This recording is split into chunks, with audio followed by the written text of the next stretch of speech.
Okay, let's make another what I've watched video slash reviews. So this video I actually did film about 5 days ago. It's Wednesday today, and I filmed it on Friday. The reason I've not uploaded it is because I wasn't happy with it, and I've felt that a few times before. I actually after that video, after I was done filming, I did consider maybe uploading a video on YouTube where I would basically talk about the fact that I would stop making those videos, or these videos. Not videos overall, obviously, I really enjoy doing videos, but these videos where I mount the camera on the tripod and I talk about movies in these videos that I do now, because as opposed to unboxing videos, and I think especially vlog videos, I mean, they're so much more spontaneous, and these videos, they feel, or I feel pressured, sometimes a little pressured to come up with something interesting to say about everything that I have to show, and a little forced to talk about each and every title. Sometimes I just don't feel like I have that many interesting things to say about a certain title. So yeah, but I'm not gonna stop. I decided not to. What I'm gonna do though is, if there are a few titles that I don't really feel like I have anything to say, then I'm just not gonna include them. Sometimes I might just say I watched this movie and then I'll put it down. Not really mention that much about it.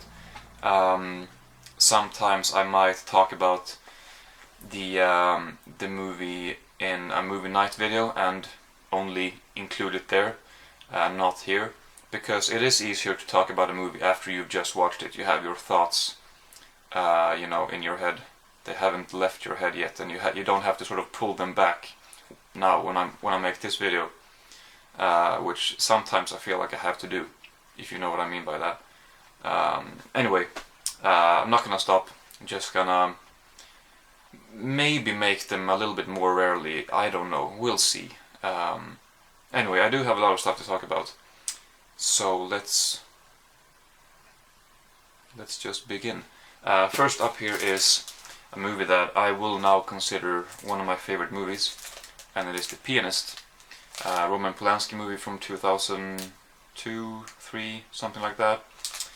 It's a terrific movie. I could talk about this for a long time, to sort of dissect the movie into different scenes and talk about various aspects and things I like about the movie.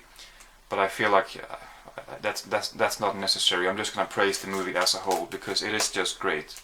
There are so many great things about this. I don't really know where to begin. Sometimes this one I saw about 5 years ago, I think. I actually went back, found the DVD update where I talked about it about 5 years ago, and I said that I really liked it. And I think I mentioned that I thought Adrien Brody's performance was amazing, and I was really emotional watching some scenes. And partly that's true this time as well, but why, if 5 years ago I liked it on an emotional level, this time maybe I like it more on a technical level.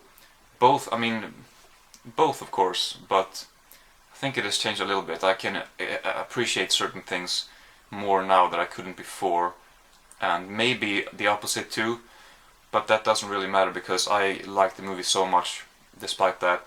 I mean, yeah, it's a fantastic movie. I really do like it a lot.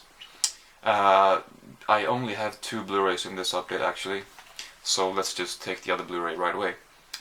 This is a Woody Allen movie, and it is called Everybody Says I Love You, which right before watching this movie, and maybe a few weeks before or something like that, I had been really intrigued to see it, which was interesting because before that, for a few years, this was not a Woody Allen movie that I wanted to watch that badly, simply because it's a musical, and I don't like musicals, and it didn't look that interesting to me.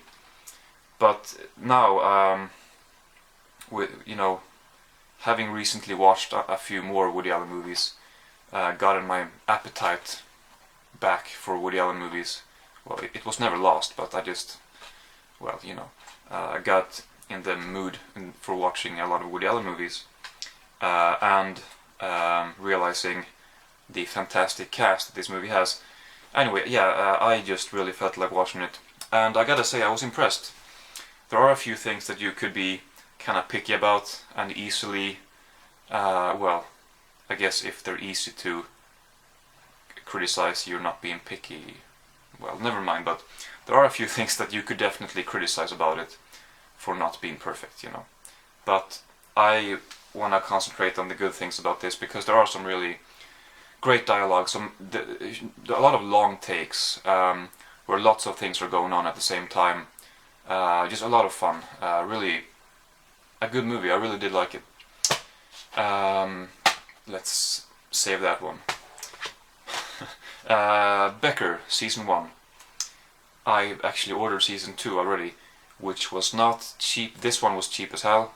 Season 2 was not, but I just felt like I had to continue watching it because I really enjoyed it.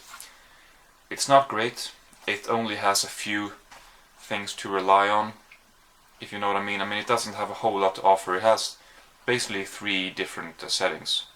Coffee house, where Becker works. He's a physician or a doctor or whatever. He has this private clinic of some sort. And then his apartment too. And then there are, I think, yeah, only 5 main characters, as well as 1 co-starring guest at the coffee house, basically. And it's not great. It's very entertaining though, and I'm looking forward to receiving the 2nd season, and so that I can keep watching it. Then we have Galaxy Quest, a movie that I had heard probably many people talk about through the years, and it's really a lot of fun. I do feel like they could have made it better because the concept of the movie, the idea, is so clever that if they just maybe, I don't know, changed a few things, it could have been better. But there are some scenes in here which are really clever,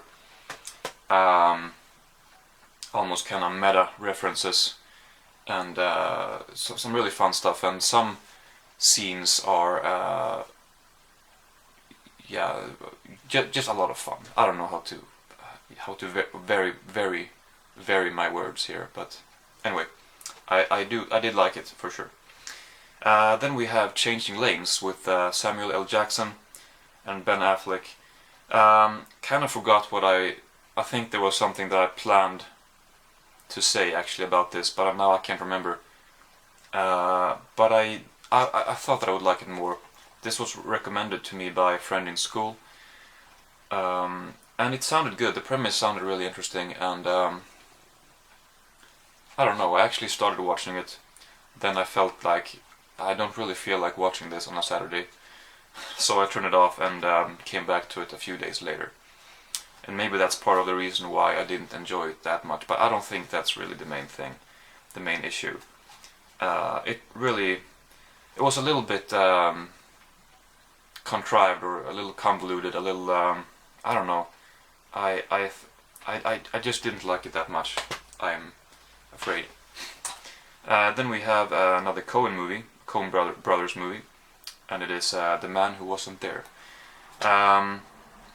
This was great. I mean, it contains it's a black and white movie first and foremost, and I think it might be the only one that they've made in black and white. It has to be, right? I think so. Yeah, starring Billy Bob Thornton, Frances McDormand, and James Gandolfini. But I was surprised that James Gandolfini, he's not in this movie that much, actually. But Billy Bob Thornton, he really was the best part of the movie, or if you look at performances, as well as Richard Jenkins. He has a couple of scenes, and he's really funny in this. But it does contain the black humor that is sort of characteristic for Coen Brothers movies, and great visuals and cinematography, and overall a really good movie that I'll definitely return to. Then we have another Woody Allen movie actually, which is Whatever Works with Larry David. And like I believe I must have mentioned this when I talked about this in my unboxing. I have seen this before, but back then I knew who Larry David was, but I wasn't a big fan of him. Simply because because I hadn't seen Curb Your Enthusiasm, and I didn't really know who he was. I knew he had created Seinfeld, co-created Seinfeld, but I hadn't seen him in Curb Your Enthusiasm, and that's definitely the reason why now this was much more fun to see, because these days I'm a huge fan of Curb Your Enthusiasm. Just one of the best comedy shows that I've come across, I think. Woody Allen, he's a director who, if you don't know, I think if he makes another movie in 2016, because he has made obviously one now in 2014, I think the one for 2015 is ready, pretty much, is done. And then he only needs to make one for 2016, and then he will have made one movie every year, literally every year for 40 years.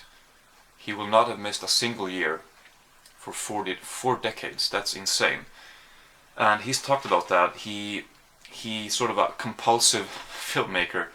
I don't think he's used those words, but after a movie, he sort of takes a couple days off, goes down to Central Park or whatever, but then he feels so goddamn restless that he just has to start with the next project right away. So this man is never really free, because he sort of needs to. I think he has probably described his movies, at least to some extent, as a distraction from this horrible reality that we live in. Because Woody Allen, he says, there is no meaning to life. Everything is meaningless. And anyway, so maybe with those dark thoughts in your mind, he just has to keep on working. And I felt that a lot of his movies, they're sort of escapism movies. Maybe he doesn't necessarily want to deal with everything, and so he makes movies about completely different things, much happier things. I don't know, just a theory. This one, however, feels like it deals with reality more. He has put a lot of his own views, maybe exaggerated them a little, I don't know, maybe twisted them, but it feels like he's put a lot of himself into Larry David's character. So the movie is, not that Woody Allen is a dark man, well, some people probably think he is because of another reason, which we will not go into, but anyway, it is a pretty dark movie. It's not a complete downer, but it is fairly dark, if you compare it to a lot of other Woody Allen movies. So that's whatever works. I think it's pretty good. Not the best Woody Allen. It's not that much happens really. It's a lot of philosophy about life, understandably, from Larry David's character, and but it's good. I definitely like it. Then we have a movie called Evolution that I used to watch. Actually, I'll show both of these after one another. But first one, Evolution. I know I used to watch it with. I know I used to watch it about a decade ago, 12 years ago, something. I used to really enjoy it. And there was this one friend who actually lived just down here. He's moved a long time ago. I've stayed put. But we used to watch a bunch of movies, and a lot of my memories from watching movies as a child is with this friend. And I believe we might have seen this one together. I know for a fact that we saw this one together, Little Nicky, which I enjoyed watching quite a bit now. It's very flawed, very easy to point out certain flaws in this movie, but it's a lot of fun. Has a lot of special features, behind the scenes stuff that's very, very entertaining to watch. I like it. It's not great, but I like it. And I guess I didn't really mention what I thought about Evolution, so I'll get back to this one now. Probably a little better as a movie than that one. Maybe more stuff happens in Little Nicky in a sense. It's more out there. But I probably think this one is better as a movie. Directed by Ivan Reitman. Basically a sci-fi movie. That's more like a fantasy comedy, and this is a sci-fi comedy. A lot of creatures in this one. This movie opens with an asteroid hitting Earth, and then all this alien life starts to evolve really quickly on Earth, which is why it's called evolution. Their evolution is quick as hell, and before they know it, there's a bunch of creatures on Earth, or where the asteroid landed. Maybe it's not an asteroid, but whatever. And some of these creatures, or I guess most of them actually, well, I don't know if the movie had a huge budget, and it is over a decade old. And they use a lot of quite a lot of different creatures in this movie. The problem is, it's not a big problem, but the thing is that the creatures they look very computerized, very animated, and they don't really blend into the background, which these days it just looks dated. But it doesn't really matter. It's enjoyable, definitely enjoyable. Let's see, which one should I talk about next? Well, this one I saw yesterday, so let's talk about this. My Blue Heaven. I recently unboxed it, actually, and I feel like they sort of delivered all the good stuff in the first half, and then they weren't able to keep that up in the second. They did make all the right moves in the first half hour. I was really entertained and impressed, but I was also a little skeptical.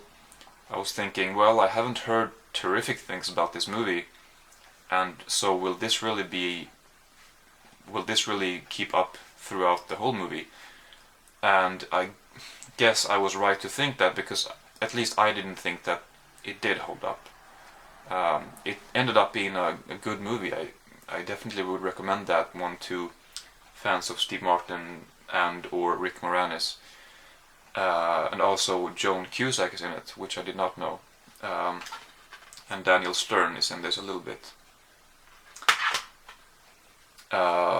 Maybe not one of the best Steve Martin movies, but it's definitely better than mediocre. It's in the top half. Sometimes I get sidetracked, so I kind of forget if there was something that if there was a thought that I didn't complete, that I didn't finish. Anyway, hopefully I said everything I wanted to say. Moving on to the next movie then, Arlington Road. Jeff Bridges, Tim Robbins. I'm just gonna mention one thing about this. The ending was great, really effective, and really kind of grabbed me. Even though I didn't like the movie that much, the ending grabbed me. But it doesn't make the movie better just because the ending is good. I just think that I don't know why I didn't like it. I just felt that it was kind of boring. Not that much happened. No great chemistry between Jeff Bridges and Tim Robbins, if you ask me. I was hoping for more, because it's about Jeff Bridges. He suspects his neighbor Tim Robbins of being terrorist, which is a pretty interesting premise. But yeah, ending was great. Otherwise, not great. Not that good. I definitely had higher hopes for this. There are even some scenes that felt kind of unintentionally humorous in a sense, and that was really off-putting, especially with this one, because it's such a serious movie. Anyway, let's talk about TV show. Eastbound and Down Season 3. Like I said a few weeks ago maybe, I wasn't really a fan of the second season. I remember liking the first one when I saw that a few years ago, and then I was excited to finally get around to watching the second one, but I was disappointed with that one. However, the third one was better, and now I definitely am looking forward to watching the fourth and final season, because I did like where this season was going, and it seems like the way they ended it seems like the fourth one could be pretty entertaining. A few movies here that, yeah, don't have much to say about them. House of Sand and Fog. It was pretty good. It wasn't what I expected. Ben Kingsley, Jennifer Connelly. Definitely enjoyed watching it, but it wasn't. Maybe I had hoped that it was going to be a little better, but definitely not disappointing. I did think it was good. I wasn't a huge fan of the ending, gotta say. I thought it was a little bit too much, to be honest. Or, well, not too much, but I just wasn't a fan of it. Then this one, I feel like I gave an unfair rating to. It just, thinking back on the movie, well, I'll show it first. Shadow of the Vampire. I enjoyed it a lot in the first part of it, and then I don't know. I didn't like exactly where it was heading, where it was going. I feel like I need to give it another watch. But I wasn't a big fan of it on the first watch anyway. But I will give it another go someday. Yeah, thinking back on the movie, there are some great stuff in it, but I don't know. I don't know. Next up, Anastasia, an animated movie which the animation doesn't look great. I mean, the style of the animation sometimes look kind of creepy. The faces of the characters, sometimes they make these odd facial expressions, which just makes me, well, what the hell, that's creepy. But and also sometimes the way the faces move, or the way the mouths move, and the way the voice actor has delivered his line, they don't really match that well. But there are some really cool scenes in it. Like, if you've seen the movie, I'll just refer to the train sequence for as an example. I really enjoyed that, and yeah, some scenes that I really did enjoy. But I suppose overall, as a movie, not great, but definitely watchable. Then I think the last movie for this update will be Winter Passing, which is a bit of a low-budget indie flick, starring Ed Harris, Zooey Deschanel, Will Ferrell, and Amelia Warner. And usually I'm not a big fan of these indie movies, but this one was pretty good. I'd recommend it. It's would take me too long to explain the plot, but deals with family going back to an estranged daughter going back to his father. Something has happened. They need to deal with their relationship. Then there's more to it, but anyway, yeah. So yeah, I did manage to cover quite a few titles this time. So I have some left, a few titles left, but we'll take those next time, I think. So yeah, that's it for this time. I have a few more videos coming up in not too long, so stay tuned, and yeah, thanks for watching.